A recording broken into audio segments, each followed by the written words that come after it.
Welcome to our electric vehicle training program. My name is Wes Wilburn with the American Towing and Recovery Institute. We're privileged to have Ron Moore with us today. Ron, if you'd introduce yourself, please.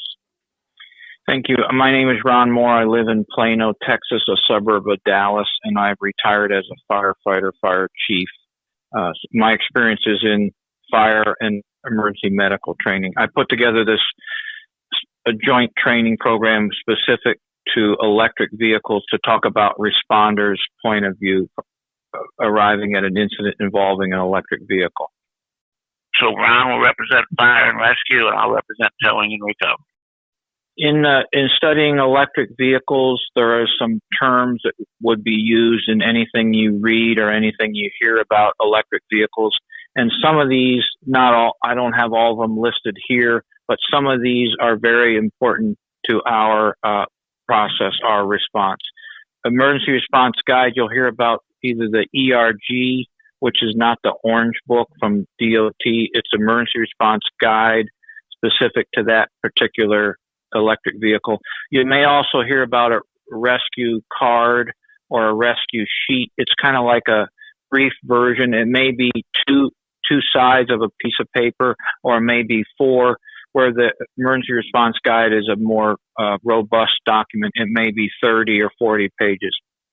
The second set of terms that you'll see a lot is HEV, hybrid electric vehicle, and PHEV, plug-in hybrid electric vehicle. And we need to realize as a responder, these a hybrid vehicle or a plug-in hybrid vehicle out on the street, it doesn't really matter. It's essentially the same vehicle.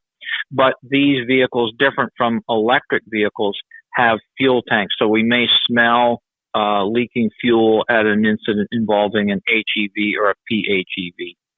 The next set of terms, EV or BEV, battery electric vehicle, which is pretty much what everybody thinks of. It's the Tesla, it's the Ford, it's the Hyundai. It's truly the fully electric vehicle.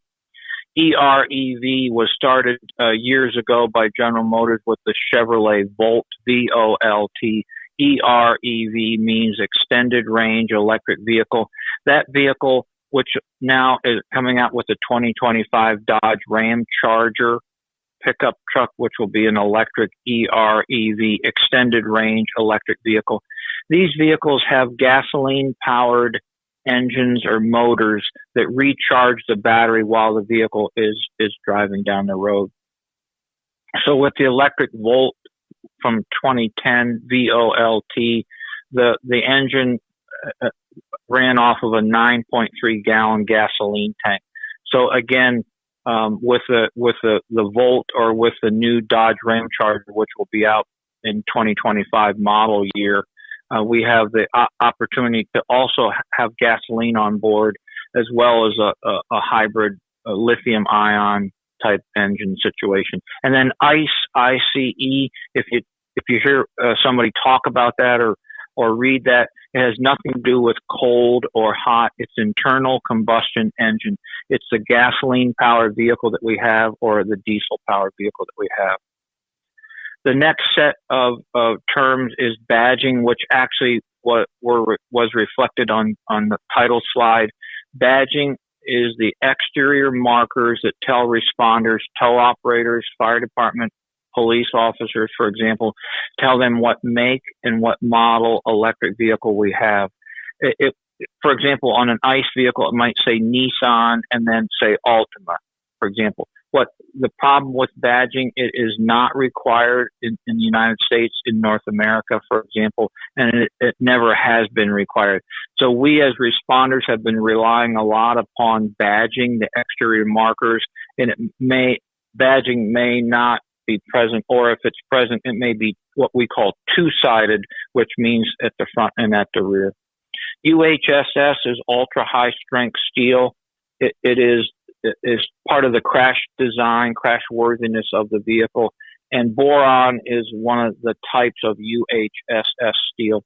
You'll find these electric vehicles, for example, will have boron type steel in the B pillar to reinforce them and keep them safe, keep the occupants safer in a crash collision situation. The last term on that column is middle mile and last mile delivery. This is the Amazon, the FedEx type truck for last mile delivery, that it comes to your neighborhood and delivers the package that you ordered that day or the day before online. And then middle mile a lot refers to tractor trailer trucks that are driving from point A, maybe 600 miles to point B. They want to make them electric if they can, to take away the driver boredom, the human driver boredom of that 600 mile or so trip. So middle mile is getting from point A to point B, distribution points, and then last mile is what you see in your neighborhood.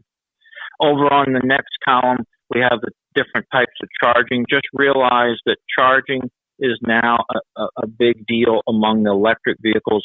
If the vehicle is plugged in, it may release the charging cord. It may not release the charging cord. It may be part of the design of that vehicle. Level 1 is 120 volt standard household. All electric vehicles come with that level 1 charging cord somewhere on the vehicle.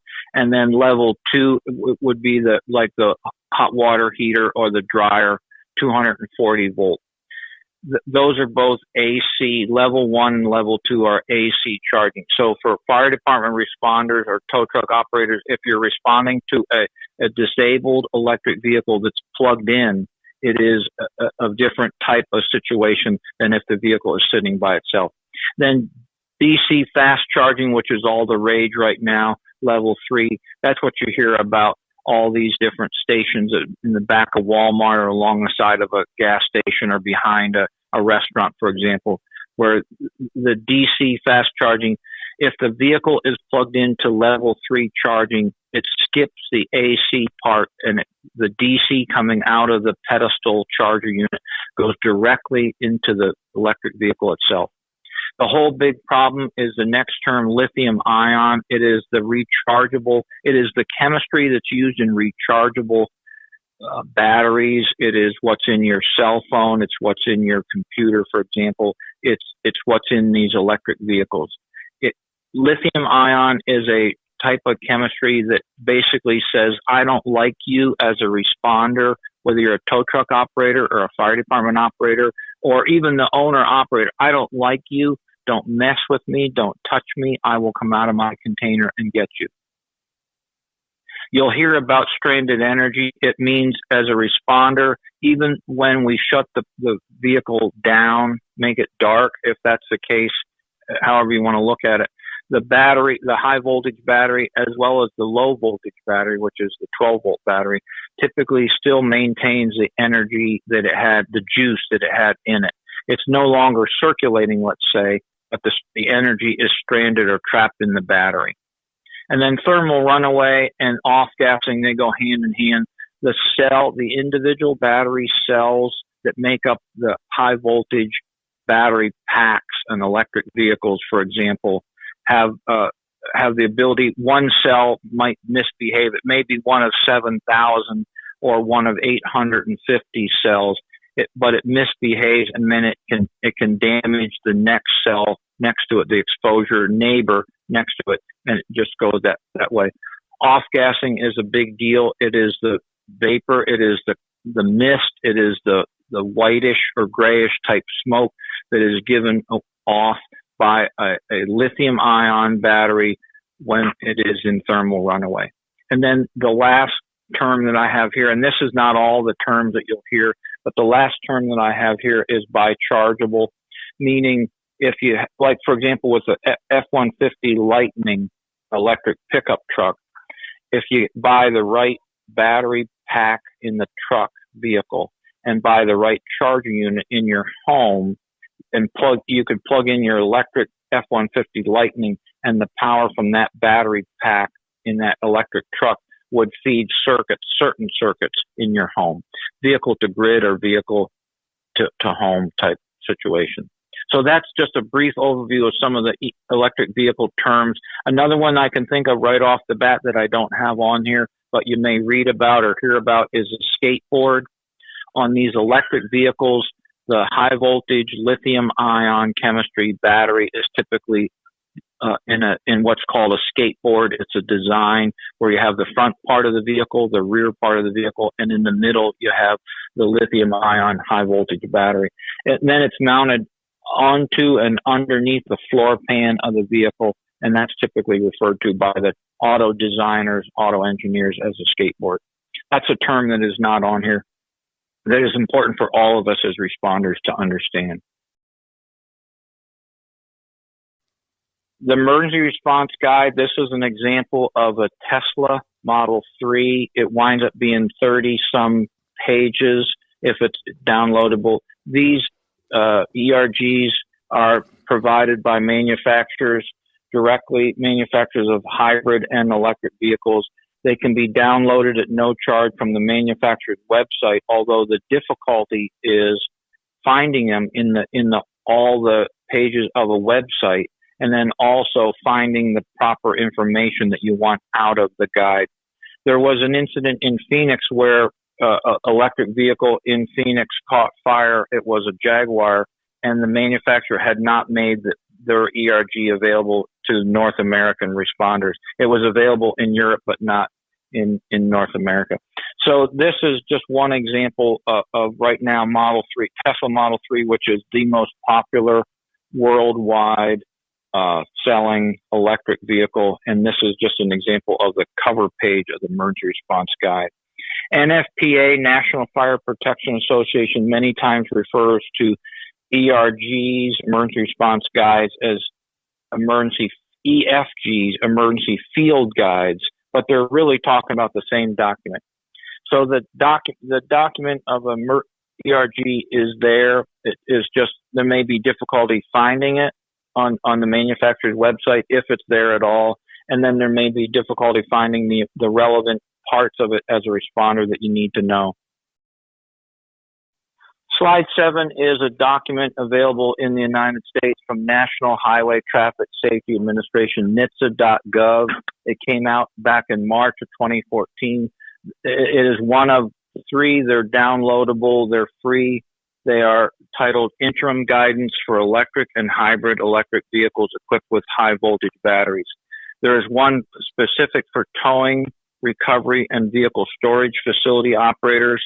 There's a second PDF document that's downloadable that's specific to police, fire, medical, and then there's a third one that's specific to owners, occupants of the vehicle. So these are free. These have been out since 2012 when version 1, draft 1 was introduced, 2014. So all responders should be able not only to pull down the ERG and the rescue card or rescue sheet for a given vehicle, but also have their protocol, their agency or company protocol that follows or meets the guidance of the NHTSA documents. Slide 9 is an example of what's called an OEM, original equipment manufacturer, Tesla in this case, that has on their website, Tesla.com/first responders, have the ERGs for the now 5 of the 6 Tesla vehicles that they produce. So again, you can go to the manufacturer's website. You can go to a certain websites on the internet, NFPA, for example, that they're trying to accumulate and keep current with all these different documents. Or you can, as a responder, you can go to the app, Clever app, which is the electric vehicle safety app that has all this information directly available, immediately available, and it cuts through how to use the glove compartment, how to adjust the seat belts. It cuts through all that, gets right down to things that personnel at the vehicle that's disabled or at the vehicle that is involved in a crash or a fire or in a storage situation need to know. Wes, the Clever app? The Clever app. Comprehensive list of electric vehicle emergency response is a project that the American Towing and Recovery Institute has taken on. We've been collecting information on hybrid vehicles for starting 12, 15 years ago now. And of course, when electrics came out, we started collecting all that information as well, the emergency response guide, all the different information from the manufacturer.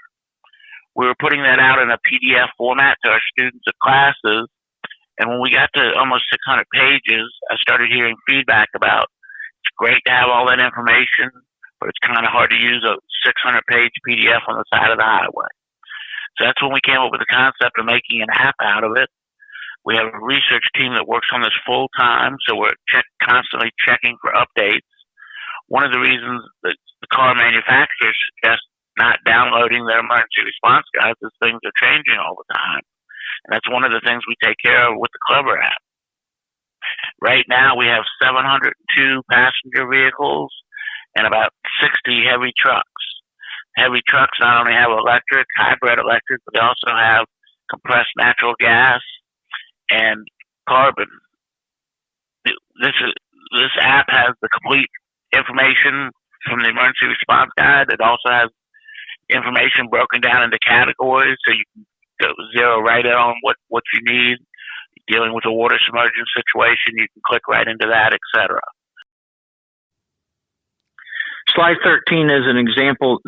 This is a Mustang Mach-E, which is the new all-electric Mustang.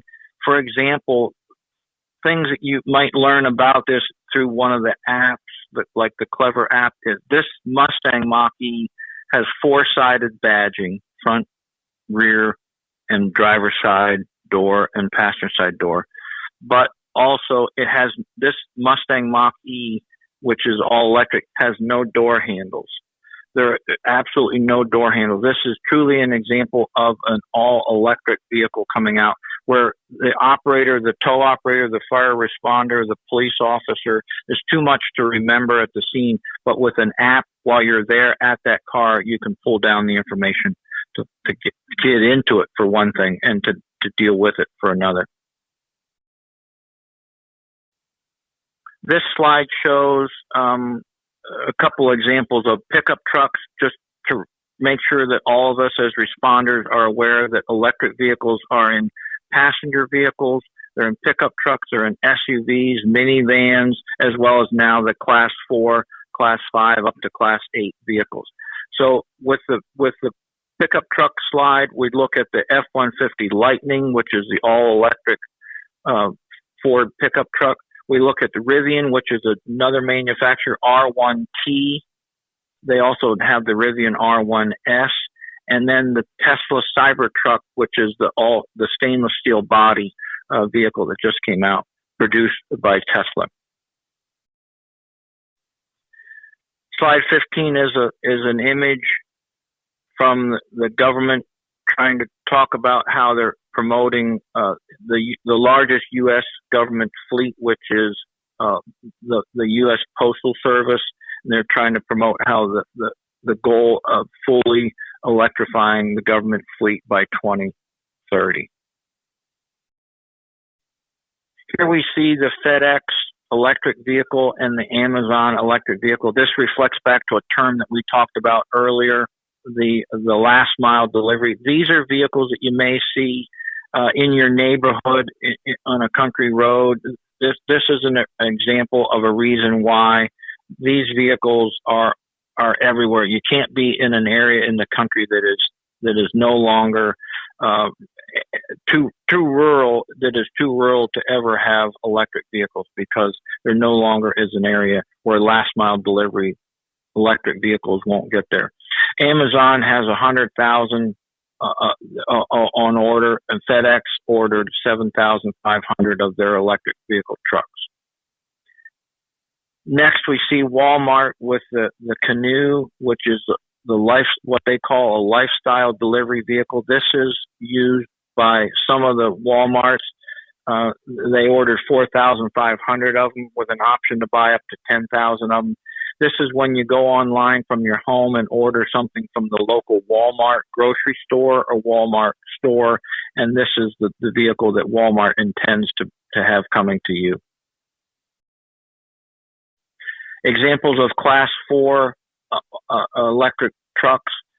This is an example of a term we referenced earlier, the middle mile delivery trucks. These are trucks that could be coming to a Sam's Club or a local grocery store. These are trucks that are designed to run electrically, and then are designed, actually even designed to run without a human driver eventually, autonomously. This is Nikola Class 8 tractor, battery electric vehicle. Nikola had an issue with the battery electric vehicles. They are now very heavily investing in the propane or the hydrogen fuel cell tractor trailer truck. So this vehicle, this Class 8 tractor, is a battery electric vehicle, but also they're looking into having it as a hydrogen fuel cell vehicle. That seems to be the solution for the long haul, large tractor trailer truck Class 8 vehicles. Slide 20 shows an image in the upper left of the Rizon brand Class 4 battery electric truck. Rizon is another brand, a new brand like Mack, like Ford, like Kenworth that will be out there that we're going to have to get used to. And then over on the right, you see a sample page from a typical battery electric vehicle truck. So the truck manufacturers are promoting this to cities and municipalities for trash trucks, recycling trucks, collection trucks, and the like.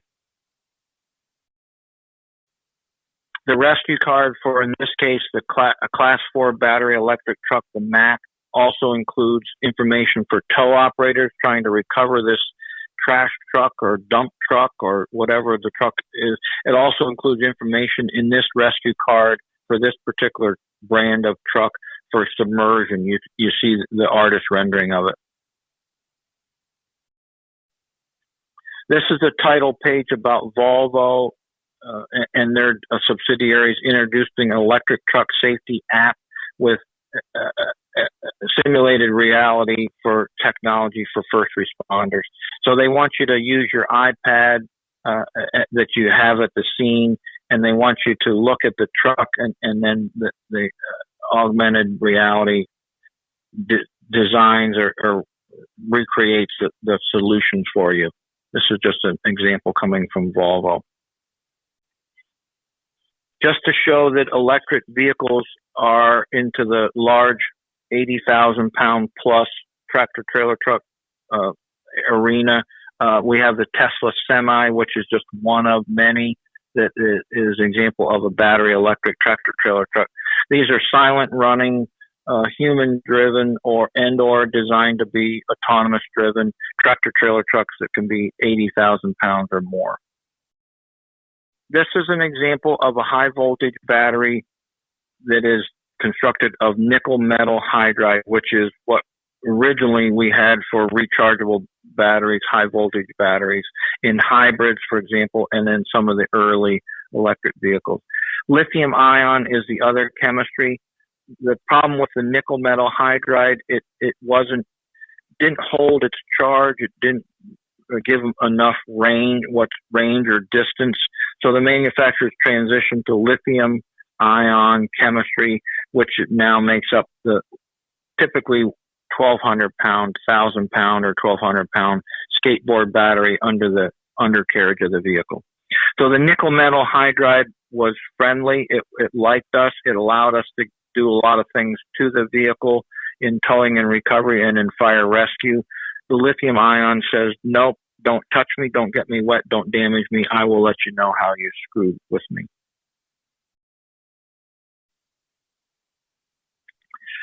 Slide 25 is an example from an incident in New York State where a pickup truck, an ICE pickup truck, broadside crashed into a hybrid Toyota Prius with a driver trapped. And in this case, the fire department, after securing the vehicle, they have taken the roof off. So we all the years that we had the hybrids, and Toyota still sticks with, even brand new Toyota hybrids still stick with the nickel metal hydride battery. These are smaller, these are more accessible. The hybrids were easier to deal with and really didn't cause us any Geraldo Rivera type problems in the early days. This is a picture of the Chevrolet Bolt, B-O-L-T, which came out in 2017. General Motors told the design engineers, we need a 5 passenger electric vehicle that will be less than $40,000. How do you design it? As you can see in the transition, with a floor pan mounted battery. So it eliminates the tunnel. It makes a Bolt EV, or what's now called the BOLT, Bolt EUV, into an electric vehicle, a 5-passenger electric vehicle. Right now, this is a very popular selling vehicle for General Motors, and it is, I think, less than $40,000. This is a picture of a car display. This is the skateboard of a Tesla Model S, which is the full-size sedan. This is a 1,200-pound skateboard battery, 400 volts, has over 7,000 lithium-ion battery cells. They're about the size of a AA batteries, all originally wired together with hairline thin wires. So this is an example of the skateboard. The car body the passengers are in sits on top of this skateboard design. This is the skateboard that the electric vehicle manufacturers really prefer. This is the skateboard. The red are the electric motors. This would be a dual motor. So for tow and recovery operator, that means that all 4 wheels are drive wheels. So, and then you have the front on one side, the rear on the other end, and then in between you have the structural battery, which is holding the car together. You can see the weights listed and I just used Tesla, 3 of the 5 Tesla vehicles as an example. The Model X, which is their SUV, minivan type thing, the Model 3, which is the small sedan, and then the Model Y, which is a larger sedan vehicle. You can see the weights, approximately 1,000 pounds, maybe 1,200 pounds. Low in the vehicle, it totally affects the center of gravity of the vehicle. And for tow and recovery operators, none of those wheels on this particular car, as well as any vehicle, none of the wheels should be rotating on the ground when the vehicle is being towed away. The Hummer EV weighs over 9,000 pounds. However, 32% of the Hummer EV is what General Motors calls the Ultium battery, 23 pound battery weight. So this vehicle, 9,000 pound vehicle, is really the monster that is out there. If you look at the next slide, you can see the schematic rendering of the Hummer EV. You can see the floor pan mounted battery in the orangish color. You can see the greenish teal color, which represents the boron ultra high strength steel. The Ultium HV battery has an animation that plays. It's provided by General Motors. It's starting with one module of the high voltage battery that General Motors calls the lithium. It shows how the individual modules make up the high voltage battery pack. It shows how the battery pack makes up the skateboard, and then it shows how the skateboard makes up the vehicle. As you look here, if you pay attention to any of the training programs that are out there by responders, by manufacturers, by organizations, they all boil down to basically a 7-step, what I refer to as a lockout, tagout protocol. So whether you're a tow and recovery operator or whether you're a fire rescue personnel, police officer, medical, it doesn't matter. Your discipline, your agency should have this 7-step process written into, this is how we're going to handle a disabled or a crash damage or a fire damaged electric vehicle. This is how we're going to handle a rescue and extrication. The issue is it all starts with, all of the training programs start with item 1, identify, and then it goes to all the way to item 7. What I'll emphasize in the program is that item 7 is basically making this vehicle dark. It's killing all the power to the vehicle. And if you do that, that may be something that you need to do at that incident. But if you kill all the power, we still have stranded energy And if you kill all the power, anything that is still closed, such as doors, hatchbacks, windows, anything that is still closed is now closed and jammed or closed and locked. So if you look at the list, the lockout, tagout recommended list, beginning with identification, it goes right through to step 6, and then the manufacturers will, in very small print, will tell you, you may want to pause before you go to step 7. You may want to use your electrical accessories such as door locks, windows, trunk, hatchback, hood, and that kind of stuff. Because once you make an electric vehicle kill all the power in the electric vehicle, it is not able to be push, pull, or drag very readily. It is essentially locked. It is dark. It is shut down. It becomes what I refer to as a brick.